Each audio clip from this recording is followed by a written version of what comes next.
सगळ्यांना श्री स्वामी समर्थ. कसे आहात सर्वजण? स्वागत आहे तुमचं माझ्या चॅनलवरती. तर श्री स्वामी समर्थ. विधवा नवमी होती आणि मी अशा पद्धतीने छानपैकी सासूबाईंचं आम्ही जेवण वगैरे बनवलं होतं. तर छानपैकी बघा मस्त ह्या आहेत माझ्या सासूबाई. यांना जाऊन आता 5-6 वर्ष पूर्ण झाली आहे. तर मम्मी मिसी पप्पांना पण हे माझे सासरे आहेत मिसी पप्पा.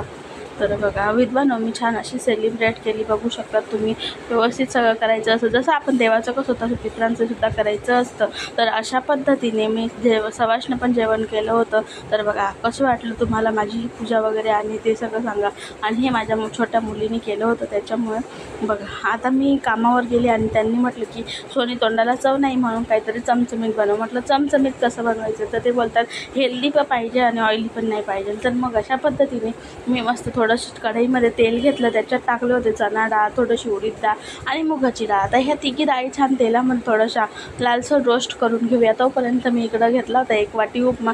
तो पण याच्यामध्ये हा उपमा म्हणजेच रवा असतो तो रवा मी छान असं आता भाजून घेणार आहे. तोपर्यंत मी एकीकडे वाटाणे वगैरे ते शिजून घेतलं होतं. वाटाणं, गाजर, तुमच्याकडे ज्या काही भाज्या असतील तुम्ही अजून ॲड करू शकतात आणि मस्त अशा शिजवून घ्यायच्या थोडं मीठ टाकून. तर माझ्याकडून थोडीशी चुकून हळद पडली होती पण मला हळदीचा वापर नव्हता करायचा, पण असू त्या काही हरकत नाही.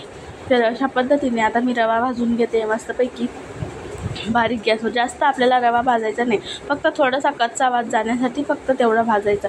आता मी परत थोडंसं तेल टाकलं आणि त्याच्यामध्ये जिरं मोहरी टाकलेलं आहे. जिरं मोहरी छानपैकी तडतडू द्यायचं आणि आपल्या आवडीप्रमाणे त्याच्यामध्ये घालायची आहे. एकच हिरवी मिरची घेतली ती पण कमी तिखट, कढीपत्ता घेतला, कांदा घेतला, आता तो पण टाकून घ्यायचा. छान असं आपण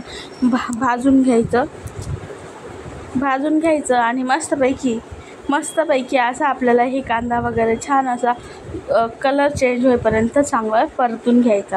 त्याच्यामध्येच मी टाकली थोडीशी शिमला मिरची, अर्धीला पण कमी होती ती पण मी यात टाकलेली आहे कारण मी भाजी शिजवताना शिमला मिरची टाकायला विसरली होती त्याच्यामुळे.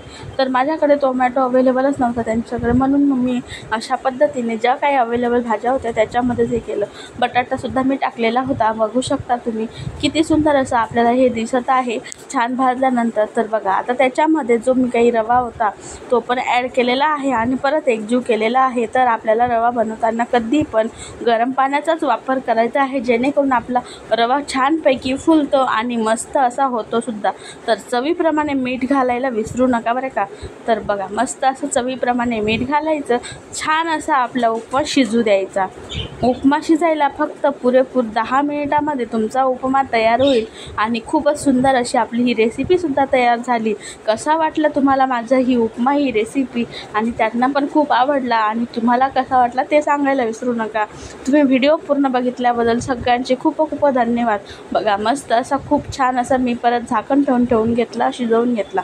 बघा कशी छान अशी आपली ही रेसिपी तयार आहे.